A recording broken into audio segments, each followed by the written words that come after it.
దేవునికి స్తోత్రం. దేవుని యొక్క వాక్య ధ్యానం చేసుకుందాం. రోమిలికి రాసినటువంటి పత్రిక 5వ అధ్యాయం 8 నుంచి 11 వచనాలు చదువుకుందాం. అయితే దేవుడు మన ఎడల తన ప్రేమను వెల్లడిపరుచుచున్నాడు. ఎట్లనగా మనమింకను పాపులమై ఉండగానే క్రీస్తు మన కొరకు చనిపోయెను. కాబట్టి ఆయన రక్తము వలన ఇప్పుడు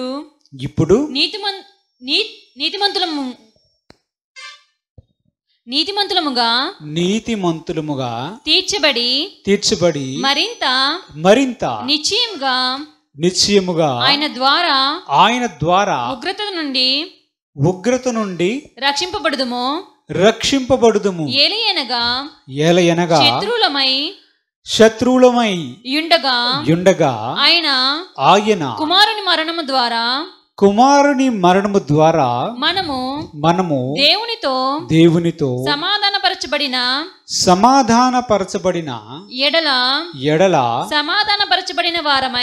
సమాధానపరచబడిన వారమై ఆయన జీవించుట చేత మరి నిశ్చయముగా రక్షింపబడుదుము. అంతేకాదు మన ప్రభువైన యేసుక్రీస్తు ద్వారా మనము దేవుని యందు అతిశయపడుచున్నాము. ఆయన ద్వారానే మనమిప్పుడు సమాధాన స్థితి పొంది ఉన్నాము. దేవుడు తన పరిశుద్ధ వాక్యాన్ని దీవించుగాక. ప్రార్థన చేసుకుందాం. స్తోత్రములు ప్రభువా, తండ్రి కుమార పరిశుద్ధాత్మ తండ్రి, మీ పాదములకు వందనాలు, స్తుతులు స్తోత్రములు చెల్లిస్తున్నాము తండ్రి. వాక్యమయ్యున్న దేవా, మీ పాదాలకు వందనాలు. పరిశుద్ధుడైన తండ్రి, మీరు మా మధ్యలో ఉండండి, మీరు మాట్లాడండి, మాతో మాట్లాడు ప్రభువా. మీరు మాట్లాడినట్లయితే ప్రభువా మేము బ్రతుకుదాం ప్రభువా. ఈ వాక్య సారాంశం సత్యం. ఆ సారాంశాన్ని మా హృదయం అనే పలక మీద వ్రాయమని కోరుచున్నాం తండ్రి. ఆటంకపరిచే దురాత్మ శక్తులను నజరేయుడు యేసుక్రీస్తు నామమున బంధించమని కోరుచున్నాం. నీ సన్నిధి మా మధ్యలో ఉంచి మమ్మల్ని నడిపించమని, మీరు మహిమ పొందమని మా ప్రభువును రక్షకుడైన యేసుక్రీస్తు పరిశుద్ధ నామం అడుగుచు వేడుకొనుచు ప్రార్థన చేస్తున్నాము తండ్రి. ఆమేన్. హల్లెలూయా. దేవునికి స్తోత్రం చెల్లించండి. హల్లెలూయా. రోమిలికి రాసిన పత్రిక 5వ అధ్యాయం 8 నుంచి 11 వచనాలు మనం చదువుకున్నాం. అందులో దేవుడు కొన్ని విషయాలను మనకి బయలుపరుస్తూ ఉన్నాడు.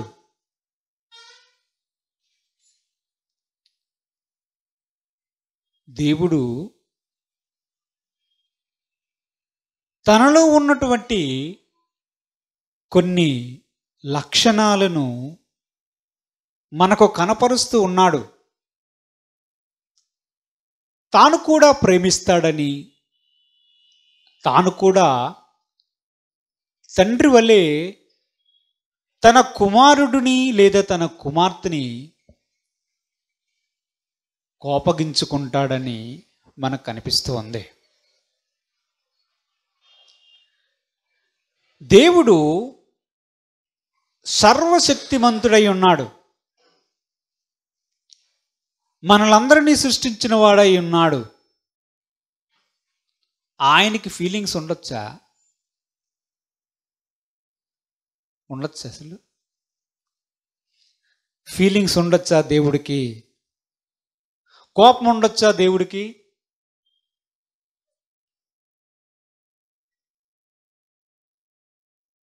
ఉండొచ్చా? ప్రేమ అనే భావం దేవునిలో ఉంటుందని యాక్సెప్ట్ చేస్తాం. కోపం అనే భావం కూడా మనం యాక్సెప్ట్ చేయగలమా? దేవునిలో చాలా లక్షణాలు మనకి కనిపిస్తూ ఉంటాయి. అవి మనలో కూడా మనకి ప్రతిబింబిస్తూ ఉంటాయి. మనలో కూడా అలాంటివి కనిపిస్తూ ఉంటాయి.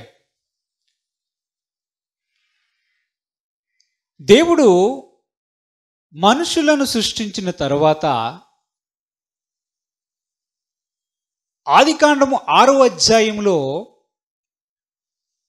మనము గత ముందటి ఆదివారాల్లో ధ్యానించినట్లు మనుషుల యొక్క హృదయములలో ఉన్నటువంటి ఊహ అంతా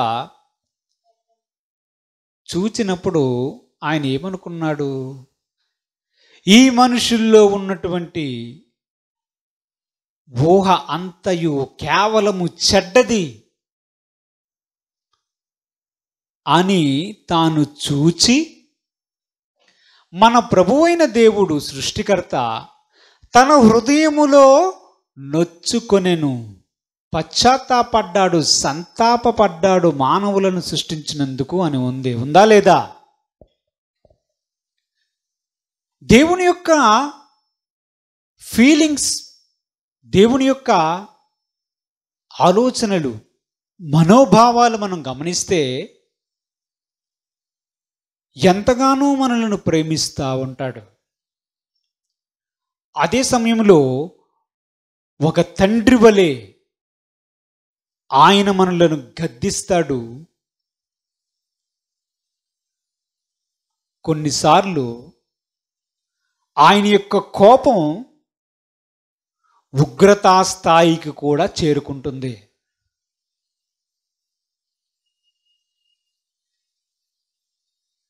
ఇశ్రాయేలు ప్రజలు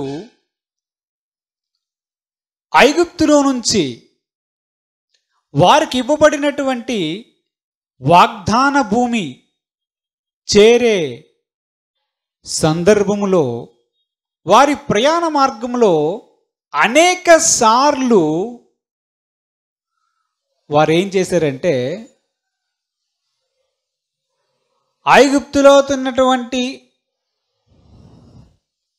కీరకాయలు, దోసకాయలు, ఉల్లిపాయలు, చేపలు, తెల్లగడ్డలు, ఎర్రగడ్డలు అన్నీ జ్ఞాపకం వస్తాను, ఇప్పుడు ఇక్కడ లేవు అని సనిగారు. మధ్య మధ్యలో నీళ్లు లేవని సనిగారు. ఇన్ని రకాలైనటువంటి మాటలు వారు మాట్లాడారంటే దేవుడు కూడా ఒకానొక సందర్భంలో మోషే, ఏం మనసులో ఇల్లు, ఏం మనసులో ఇల్లు, నువ్వు కొంచెం సైడ్కి పక్కకు అలాగలుగుతావా, ఒక్క స్టెప్ బ్యాక్ అయ్యి ఒక్క దెబ్బతోనే వీళ్ళందరిని తీసేసి నిన్ను గొప్ప చేస్తా అని మోషేతో మాట్లాడతాడు. దేవుడు దీర్ఘశాంతుడు కదా, సర్వ సృష్టికర్త కదా. అటువంటి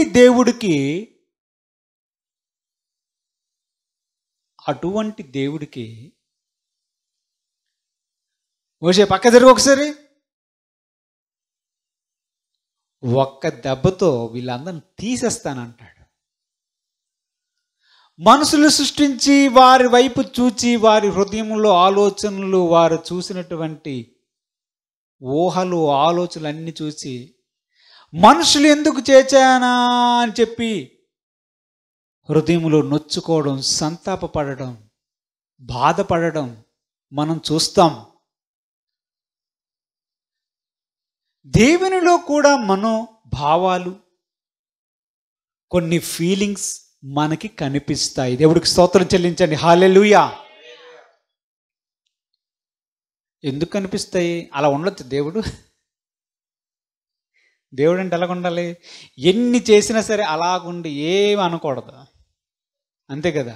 మనకు అనుకూలంగా కనిపించాలి. ఎలా కనిపించాలి? మనం మనం ఎన్ని చేసినా, ఎన్ని గెంతినా ఆ దేవుడు ఏమి అనకపోతే గొప్ప దేవుడండి అని పాడుతాం. దేవుడికి స్తోత్రం, హల్లెలూయా. అంతేనా? కానీ ఆయన మనలాగా స్పందించడం ఎప్పుడు కనిపిస్తాడో ఇది కొంచెం తేడాగా అనిపిస్తుంది. ఈయన మనలాగా స్పందిస్తాడా? ఎందుకంటే ఆయన తన స్వరూపమందు మనల్ని సృష్టించుకున్నాడు. దేవుడికి స్తోత్రం.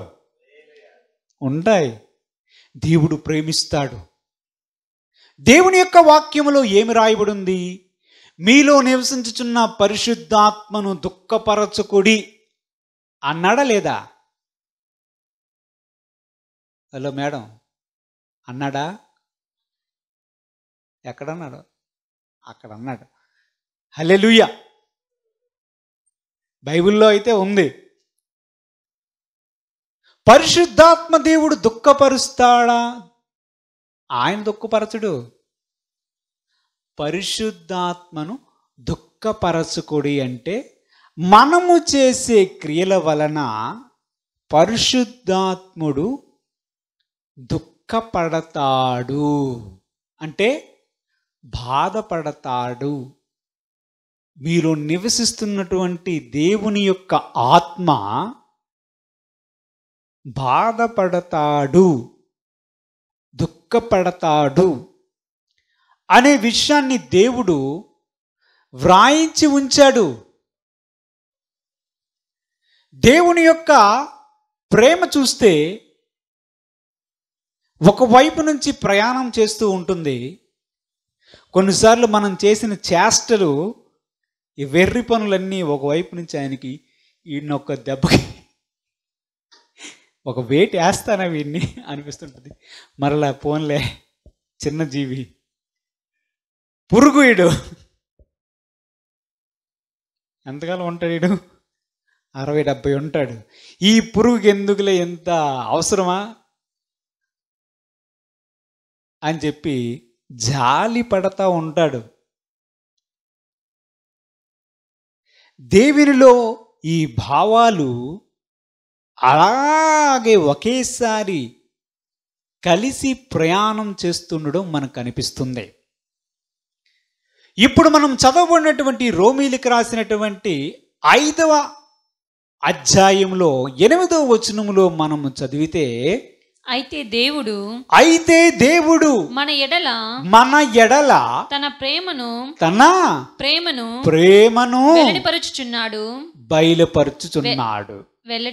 వెల్లడిపరచుచున్నాడు. ఎట్లనగా మనమింకను పాపులమై ఉండగానే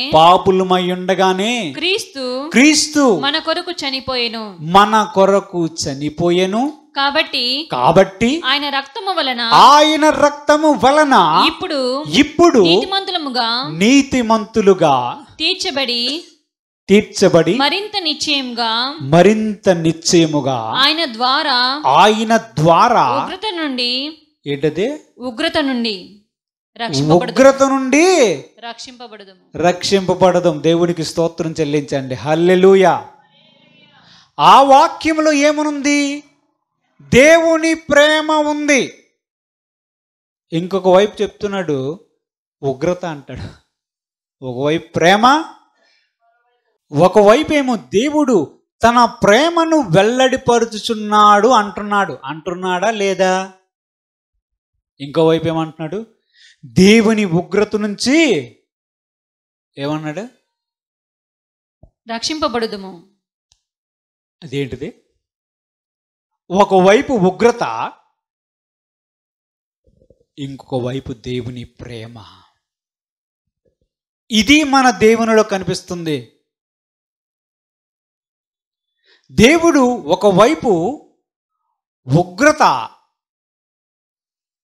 చూపిస్తున్నాడు, ఇంకొక వైపు దేవుడి యొక్క ప్రేమను కూడా వెల్లడిపరిచాడు. ఈ రెండు కూడా ఆయనలో ఉన్నటువంటి భావాలే. ఉగ్రత ఎందుకు? మానవుడు చేసినటువంటి ప్రతి క్రియ, దేవుని ఆజ్ఞను మీరు చేసినటువంటి ప్రతి పాపం దేవుని యొక్క కోపాన్ని పైపైకి లేవదీస్తూ ఉంది. ఏం చేస్తుంది? పైకి దేవుని యొక్క కోపాన్ని రేపుతూ ఉంది. మనిషి చేసినటువంటి ప్రతి క్రియ వలన దేవుని యొక్క కోపాన్ని రేపినట్టుగానే కనిపిస్తూ ఉంది. మనం ఉపోద్ఘాతంలో చెప్పుకుంటున్నట్లు ఇశ్రాయేలు ప్రజల సందర్భాన్నే తీసుకోండి. మోషే ఒక్కసారి పక్కకు జరుగు. ఎక్స్క్యూజ్ మీ మోసే, ఒకసారి పక్కకు జరుగు నాయన. ఏంద్ర మీ గొడవ? మమ్మల్ని చంపడానికి యెహోవా ఇక్కడ తీసుకొచ్చాడా? మాకు ఐగుప్తులో సమాధులు లేవా? అక్కడ స్థలాలు లేవని ఇక్కడ తీసుకొచ్చారా? ఇలాంటి మాటలు దేవుని సేవకుడైనటువంటి మోషేకును అహరోనులకును దేవునికి వ్యతిరేకంగా ఐగుప్తులో నుంచి బయటికి వస్తూ ప్రయాణిస్తున్నటువంటి ఇశ్రాయేలు ప్రజలు ఆనాడు సనిగారు, గొనిగారు. దేవుని కోపాన్ని రెచ్చగొట్టే చాలా క్రియలు మనలో ఉంటాయి, చాలా ఉంటాయి. ఒకవేళ దేవుడు దీర్ఘశాంతుడు కాకపోతే ఆ ఉగ్రత మన మీద కుమ్మరించబడి ఉండేది. కోపించుచునే, యేసయ్య గారు ఏం రాశారు? కోపించుచునే వాత్సల్యమును. అంటే ఒకవైపు కోపిస్తుంటాడు, అదే సమయంలో వాత్సల్యాన్ని, ప్రేమ చూపిస్తూ ఉంటాడు. ఇది మనం అర్థం చేసుకోవాలి. ఇది మన దేవునిలో ఉన్న గొప్ప లక్షణం. దేవుడికి స్తోత్రం. ఆయన కోపం నిమిషం మాత్రం ఉంటుంది. ఆయన దయ, ప్రేమ ఆయుష్కాలం అంతా ఉంటుంది. ఆయన కోపం మనం నశించిపోవాలనే కాదు. అరే, నేను చెప్పింది చెప్పినట్లు చేయకుండా నా ఆజ్ఞలను మీరి, నేను చెప్పిన వాటిని మీరి ప్రవర్తిస్తున్నదే అని దేవుడు కోపగించుకుంటాడు. దేవునిలో మనకు రెండు లక్షణాలు కనిపించాయి. దేవుడు ప్రేమిస్తాడు, దేవుడు కోపగించుకుంటాడు కూడా. కానీ ఈ కోపం తారాస్థాయికి చేరుకొని ఉన్నది. ఆల్రెడీ ఇది ఒకవైపు ఇది నడుస్తా ఉన్నది. ఇది ఉగ్రత, కోపం అత్యున్నతమైనటువంటి స్థాయికి చేరిపోతే దాన్ని ఉగ్రత అంటారు. దేవుని యొక్క ఉగ్రతకు, కోపానికి దేవుని యొక్క వాక్యంలో మనం చూసినట్లయితే ఎన్నో కారణాలు కనిపిస్తాయి. ఎన్నెన్నో కారణాలు కనిపిస్తాయి. ఎన్నో కారణాలు ఉన్నాయి, ఎన్నో ఉంటాయి. ముఖ్యమైనది పాపమే. ఆయన మాటను జబదాటిపోయే మనస్తత్వమే, ఆయనను నమ్మకపోవడమే కొన్ని ఉదాహరణలు. ఇటువంటి వాటిని కలిగి ఉన్న వ్యక్తుల మీద ఆయన కోపం మండుకుంటా పోతా ఉంటుంది.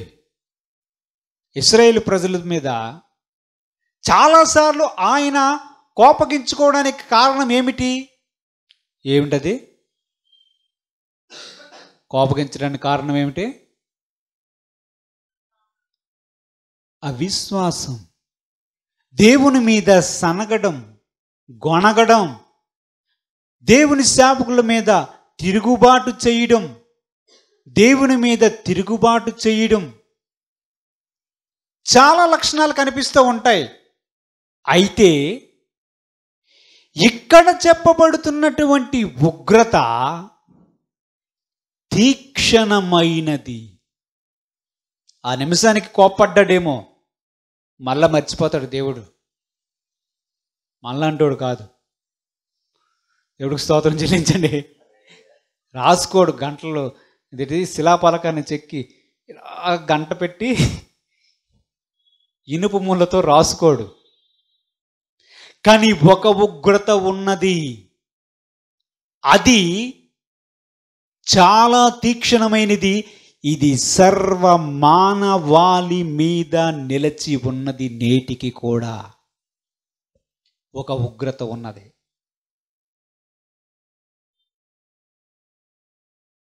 అది చాలా తీక్షణమైనది. అది నేటికి కూడా నిలిచి ఉన్నది. అందువలన మనుషులందరూ కూడా ఆ ఉగ్రత నుంచి తప్పించబడాలి. నా ఉగ్రత నుంచి వీరు గాని తప్పించకబడకపోయితేరా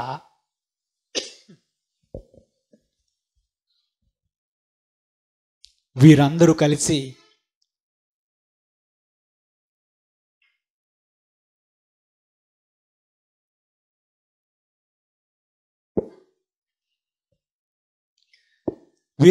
కలిసి నరకములోనికి వెళ్ళిపోతారు. దేవుడు చెప్తారు, మనం చదవబడినటువంటి వాక్య భాగములో చూస్తే మనం బాగా అర్థం చేసుకోవలసినటువంటి విషయం ఉన్నది. ఒకవైపు దేవుని యొక్క ఉగ్రత కొనసాగుతూనే ఉన్నది. ఆ ఉగ్రత నుంచి మనుషులందరినీ తప్పించడానికి దేవుని యొక్క ప్రేమ కూడా కొనసాగిస్తూ ఉన్నాడు. దేవుడికి స్తోత్రం చెల్లించండి. హల్లెలూయా, హల్లెలూయా. అర్థమైందా లేదా? ఒకేసారి రెండు విషయాలు జరుగుతూ ఉన్నాయి. దేవుని ఉగ్రత అనేది జరుగుతూ ఉన్నది, అది నిలిచి ఉన్నది.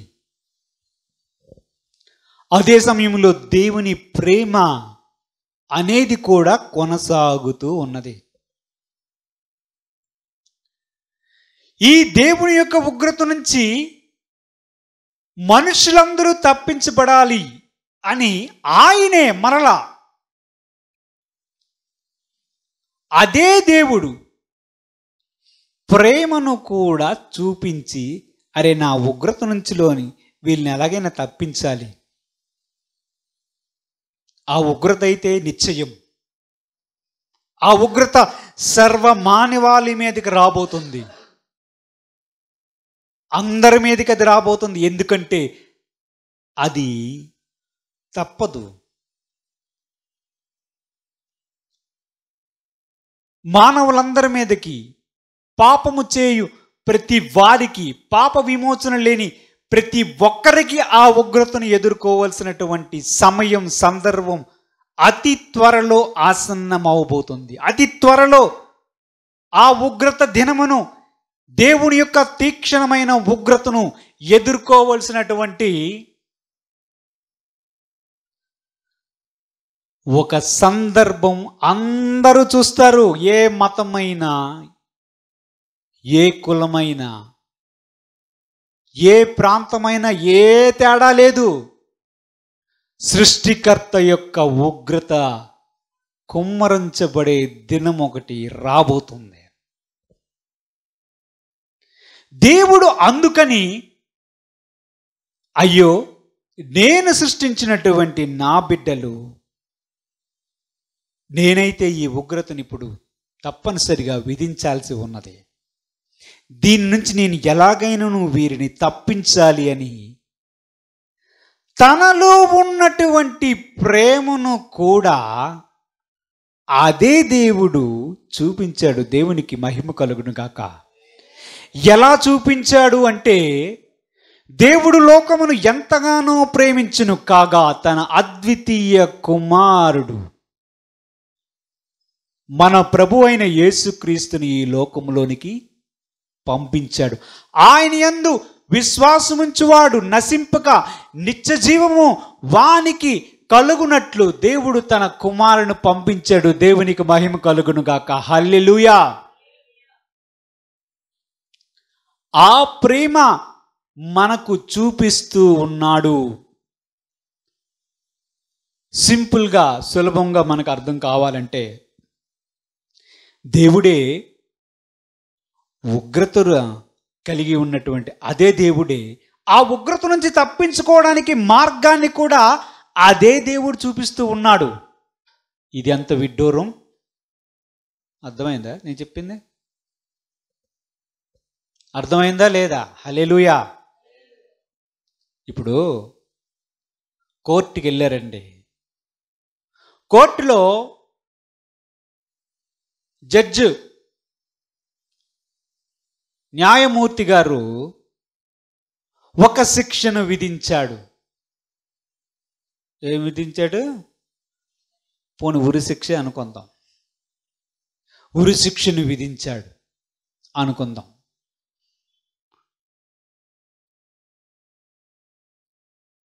అదే న్యాయమూర్తి శిక్షను విధించి అతనికి ఉరి తీయవలసినటువంటి ఆర్డర్స్ ఇచ్చినటువంటి అదే న్యాయమూర్తి ఒకవేళ ఆ శిక్ష పడిన వ్యక్తికి ఉరి శిక్ష పడకుండా చేయడానికి కూడా మార్గం చూపిస్తే దాన్ని ఏమనాలి? అర్థమైందా? హల్లెలూయా చెల్లించండి అమ్మా. ఎంతమందికి అర్థమైంది నేను చెప్పింది? నాకేం అర్థం కాలేదు. అదే న్యాయమూర్తి ఉరి శిక్షను తప్పించడానికి కూడా, అరే నువ్వు ఇలా చేస్తే ఈ ఉరి శిక్షను తప్పించుకుంటావు అని కూడా సూచన ఇచ్చి ఆ మార్గాన్ని కూడా వాడు ముందు పెట్టాడు అనుకో, ఆ న్యాయమూర్తి ఎన్ని పనులు చేస్తున్నట్టు? 2 పనులు చేస్తున్నాడు. శిక్షను విధించువాడు ఆయనే. అరే అలాగ వెళ్తే శిక్ష కదా, ఒక పని చెయ్యి, ఈ సైడ్కి వచ్చి ఆ శిక్ష నీకు రాదన్నాడు. హల్లెలూయా. అది మన దేవునిలో గొప్పతనం. దేవుడికి స్తోత్రం. అందుకే చెప్తున్నాను, అదే దేవునిలో కోపం, అత్యున్నత స్థాయిలో ఉన్నటువంటి ఉగ్రత కనిపిస్తూ ఉంది. అదే దేవునిలో ప్రేమ కూడా పొంగి పొర్లాడుతూ ఉన్నది. ఇదే మన ప్రభువైన దేవుడు చేశాడు. రోమీయులకు రాసిన పత్రిక 8వ అధ్యాయంలో 5వ అధ్యాయంలో 8వ వచనంలో మనం చూస్తే అక్కడ ఏం చెప్తున్నాడు? దేవుడు తన ప్రేమను వెల్లడిపరుచుచున్నాడు. చదువు తర్వాత. ఎట్లనగా మనమింకను పాపులమై ఉండగానే క్రీస్తు మన కొరకు చనిపోయెను. కాబట్టి ఆయన రక్తము వలన ఇప్పుడు నీతిమంతుల మూలంగా తీర్చబడి మరింత నిశ్చయముగా ఆయన ద్వారా ఉగ్రత నుంచి రక్షింపబడుదుము. ఏలయనగా శత్రువులమై ఉండగా ఆయన కుమారుడి మరణము ద్వారా మనము దేవునితో సమాధానపరచబడిన వారమై ఆయన జీవించుట చేత మరి నిశ్చయముగా రక్షింపబడుదుము. హల్లెలూయా. ప్రభు ఏం చెప్తున్నాడు?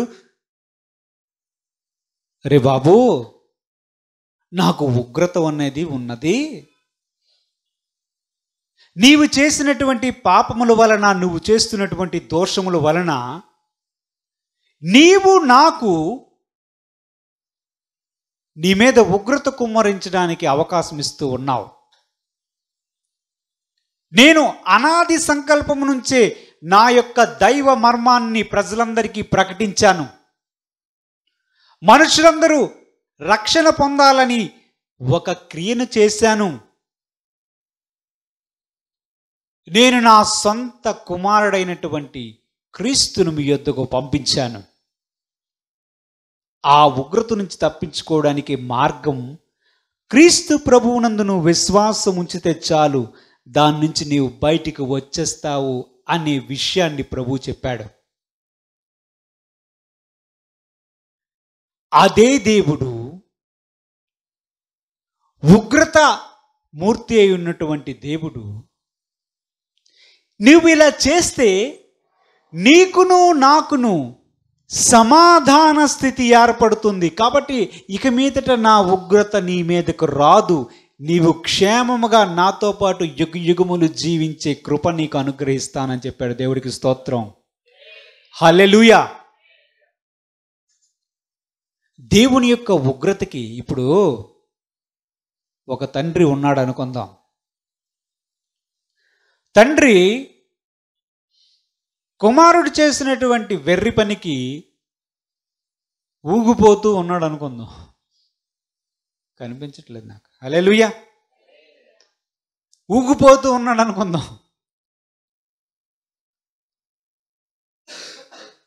ఇప్పుడు తండ్రి గారికి ఏముంది? బీపీ కాదు, కోపం. ఇప్పుడు ఈ కుమారుడు వెళ్ళి తండ్రితో ఏం చేయాలి? నాన్న, ఇప్పుడు నాన్న దగ్గరికి వెళ్ళినంటే ఉగ్రతలాగా ఉన్నది, నాకు అయ్యేటట్లు ఉందని చెప్పి ఎలాగైనా సరే నాన్నతో శాంతి సమాధానం ఒప్పందం కుదుర్చుకోవాలి, లేకపోతే ఈ రాత్రి ఎక్కడ పడుకుంటాను, తిండి ఎక్కడ ఉంటుంది అనుకుంటాడా? అనుకుంటాడా లేదా? నోరు చెప్పండి. అనుకుంటాడా? ఆ తండ్రి స్థానంలో మన ప్రభు అయిన దేవుడు ఉన్నాడు. ఇప్పుడు ఈ ఉగ్రత ఈ కుమారుడి మీదకి రాబోతోంది. వచ్చాడా? మామూలుగా ఉండదు, 4-5 ఇరుగుతాయి. ఆ కుమారుడికి ఇప్పుడు మధ్యవర్తిత్వం ఒకరు వహించాలి. డైరెక్ట్గా వస్తే మాత్రం ఫస్ట్ అయితే మాటలైతే ఉండవు గ్యారంటీగా. హల్లెలూయా. ఫస్ట్ అయితే మాటలైతే ఉండవు. ఈవెన్ పడిపోయిన తర్వాత మాట్లాడుకోవచ్చేమో, కానీ ముందైతే మాటలు ఉండవు. కానీ శిక్ష వచ్చేస్తుంది. ఇప్పుడు మధ్యవర్తిత్వం వహించిన వారు ఒకరు ఉంటే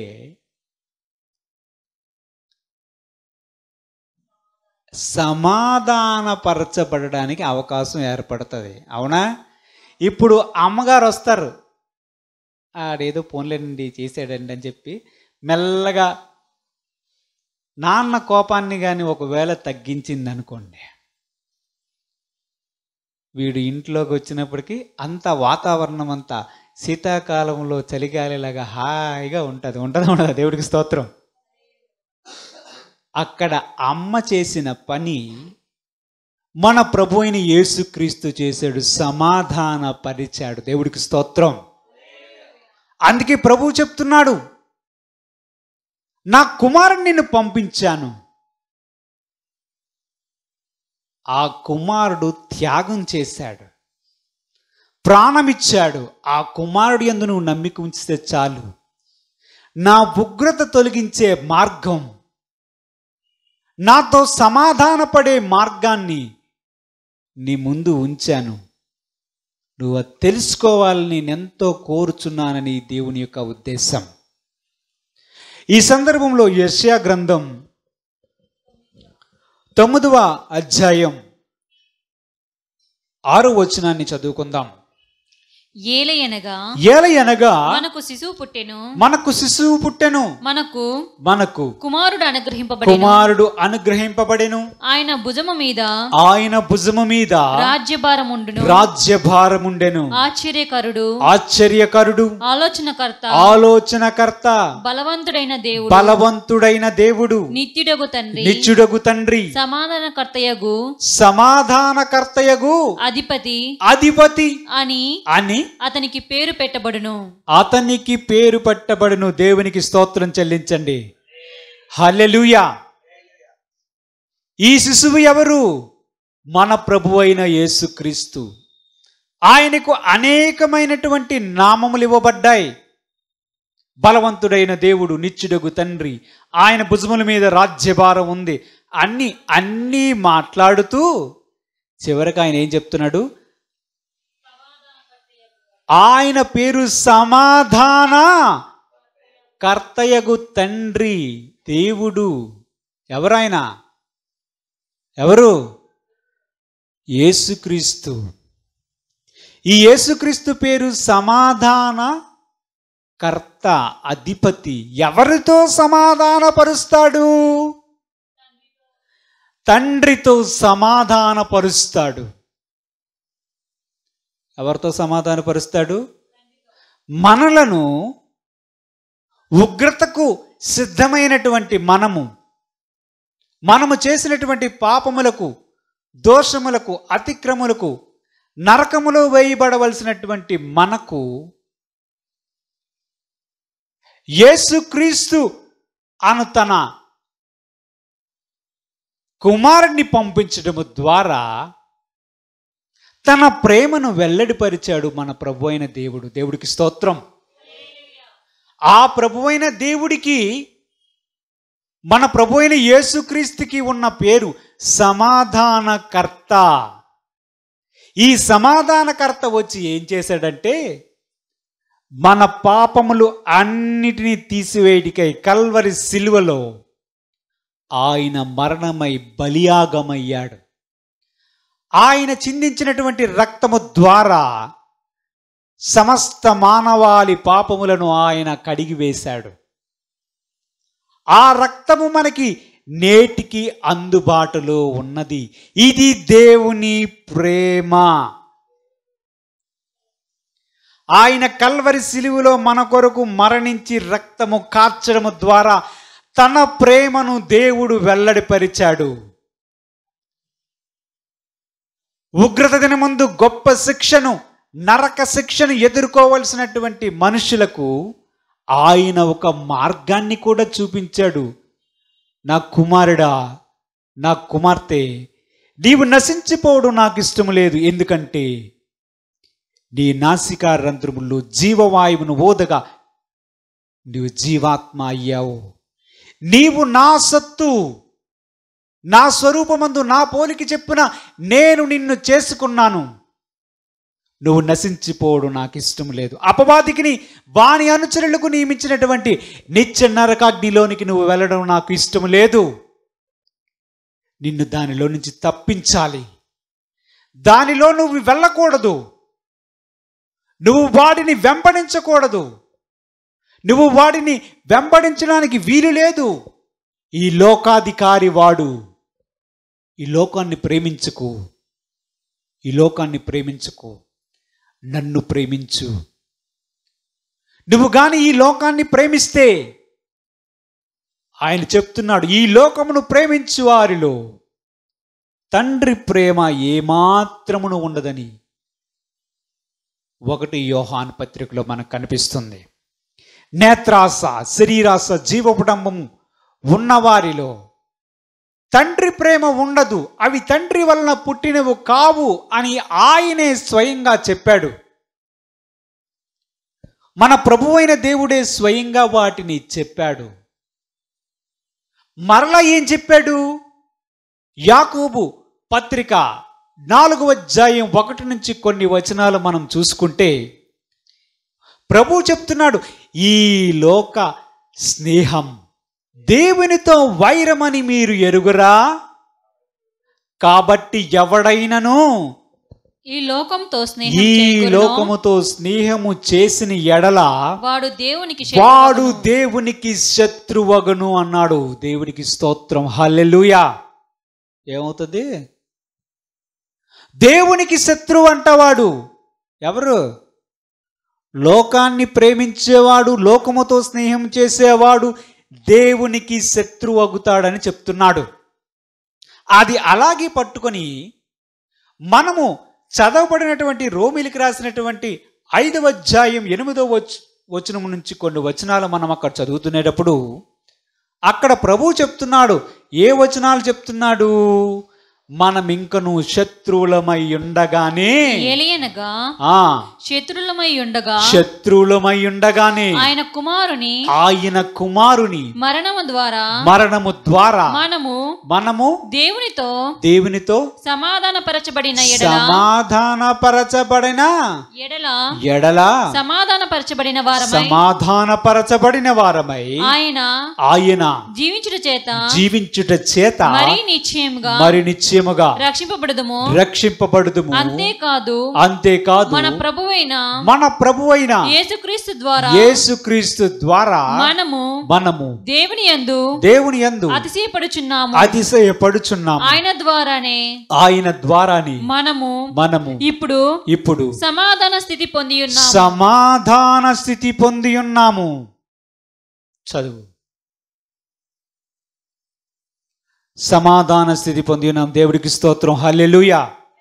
ఈ సమాధాన స్థితి అంటే దేవుని యొక్క ఉగ్రత నుంచి మనలను తప్పించడానికి ఈ లోకాన్ని పాపాన్ని వెంబడించినటువంటి మనము దేవునికి శత్రువులమై ఉన్నాము. గతకాలములో వారు ఉగ్రత పాత్రులై ఉన్నారు. అట్టి వాటిలో నుంచి మనలను బయటికి తీసుకుని వచ్చి దేవుడు తన ప్రేమను వెల్లడిపరచుట చేత దేవుడు ఏం చేశాడంటే, ఓకే, నా కుమారుడి నామమందు యేసుక్రీస్తు నామమందు నమ్మికించావు కదా, నీకు బదులు నీ మీదకు రావాల్సినటువంటి ఉగ్రత శిక్ష నా కుమారుడి మీద నేను వేస్తా. మన మీదకి రావాల్సినటువంటి శిక్ష ఉగ్రత ఆయన మీద వేశాడు. దేవునితో సమాధాన పరచబడడానికి ఒక మార్గాన్ని ఏర్పరిచాడు. యేసుక్రీస్తు రావడానికి పుట్టడానికి ఒక కారణం ఏమిటంటే, తండ్రి అయిన దేవుని ఉగ్రతలో నుంచి తప్పించబడడానికి మనుషులమైనటువంటి మనల్ని ఆయనతో సమాధానపరచబడి, ప్రభువా ఇక నీ ఉగ్రత నా మీద చూపించవద్దు, నీవు పంపిన యేసుక్రీస్తులందు నేను విశ్వాసముంచుచున్నాను, దయచేసి నా పాపములను క్షమించు, నా అతిక్రమములను క్షమించు, నా కొరకు కల్వరి సిలువలో యేసుక్రీస్తు మరణించాడని నేను నమ్ముతున్నాను, అవి నా పాపములే ప్రభువా అని ఎవరైతే ఆయన యందు నమ్మిక ఉంచి విశ్వాసం ఉంచుతారో అట్టి వారి పాపములన్నీ కొట్టివేయబడతాయి. వారు అప్పుడు విశ్వాసము ద్వారాను, యేసుక్రీస్తునందు విశ్వాసము ద్వారాను, ఆయన ఉచితమైన కృప ద్వారాను దేవునితో సమాధానపరచబడతారు. యేసుక్రీస్తు యందు నమ్మిక ఉంచినటువంటి మనము ఇప్పుడు మనం గుర్తించుకోవాల్సిన విషయం ఏమిటంటే, దేవునితో మనం సమాధానపరచబడ్డాము. యేసుక్రీస్తు పుట్టడానికి ఒక ముఖ్యమైన కారణం అదే అయి ఉన్నది. అందుకే మనం చదివాం కదా యెషయా గ్రంథంలో, ఆయనకు సమాధానకర్త అని పేరు ఉందంటే అర్థం ఏమిటి? మనలను తండ్రి అయిన దేవునితో సమాధానపరిచాడు. ఇదే క్రిస్మస్లో ఉన్నటువంటి ముఖ్యమైనటువంటి విషయం. దేవుడు తన పరిశుద్ధ వాక్యాన్ని దీవించుగాక. ప్రార్థన చేసుకుందాం. హల్లెలూయా. స్తోత్రములు ప్రభువా, తండ్రి కుమార పరిశుద్ధాత్మ తండ్రి, మీ పాదములకు వందనాలు. పరిశుద్ధుడు అయిన తండ్రి, నీవు ఈ లోకములో తండ్రి అయిన దేవునితో సమాధానపరచుటకు సమాధానకర్తగా మీరు మా మధ్యలోనికి వచ్చారు ప్రభువా. మా అందరి కోసం మీరు వచ్చారు, అందును బట్టి మీకు స్తోత్రం ప్రభువా తండ్రి. అనేక మంది ప్రభువా తండ్రి ఇంకనూ రక్షణ పొందని వారు, నీ నామము ఎరుగని వారు, తమ పాపములను కడుగు కొనని వారు ఉన్నారు తండ్రి. యేసుక్రీస్తునందు పాపక్షమాపణ ఉంది. తండ్రి అయినటువంటి దేవునితో, సృష్టికర్త అయినటువంటి దేవునితో సమాధాన పరచబడడానికి యేసుక్రీస్తు సమాధానకర్తని, ఆయన రక్తము ద్వారా మానవుడు, ఒక వ్యక్తి దేవునితో సమాధాన పరచబడి దేవుని యొక్క మహోగ్రత నుంచి తప్పించుకుంటాడని,